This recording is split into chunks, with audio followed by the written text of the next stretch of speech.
Voting stations across the United States have opened in what has been described as the most consequential election in our lifetime. Today is election day in the U.S. after a bruising, arduous and oftentimes personal campaign trail between Donald Trump and Kamala Harris. Harris, who entered the race just 4 months before voting day, has had only 107 days to woo voters with the hope of becoming the first female president in the country's history.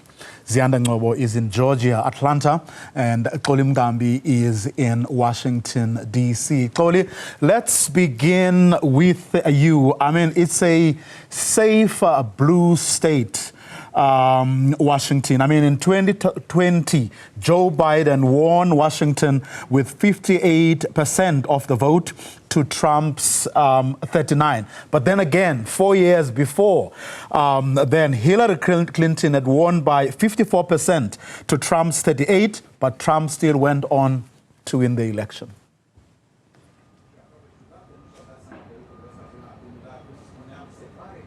Indeed, Vuyo, what you are actually prompting here, good morning to you, by the way, and it is morning our time, just after 10 o'clock. What you are alluding to already is the Electoral College and the importance of that particular system of the U.S. electoral system. We'll talk about that a little later, but today is indeed D-Day, Vuyo, after a grueling campaign rally or campaign election. These two candidates are now going to sit and look as to who is going to be voted in as the 47th president of the United States. It's a country of 350 million people, but it doesn't mean that all of those are going to come out and vote. And that's why there was such a big push, particularly towards the final end, to get those undecided voters to come out. Importantly, let's now talk about the electoral rules, much similar to what you have in South Africa. On election day, if you are in the queue and the queue has closed, but you were in the queue, you will still be allowed to vote. It's exactly the same at home.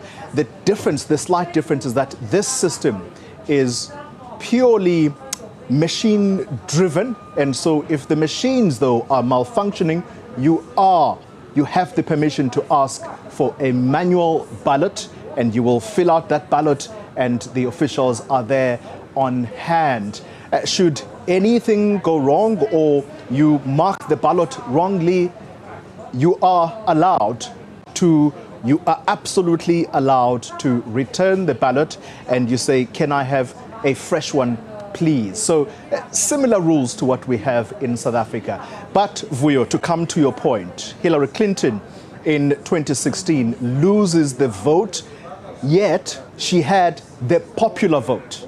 What she lost was the Electoral College vote. And that is what we are going to focus the attention on as the day progresses, Vuyo, because I also need to tell you the important conversations we're going to have here, because much like at home, once the polling stations close at around 7 in some states, 8 in some, Kamala Harris, the Democratic candidate, is actually here in Washington, and she is going to be watching the election and the results as they trickle in at Howard College. And I'm raising Howard College because the dean of that university, they call it college here, the dean of that university will join us here today physically to talk to us about the history of this, because that's where Kamala Harris is actually going to be watching tonight as the polling stations start posting the unofficial results.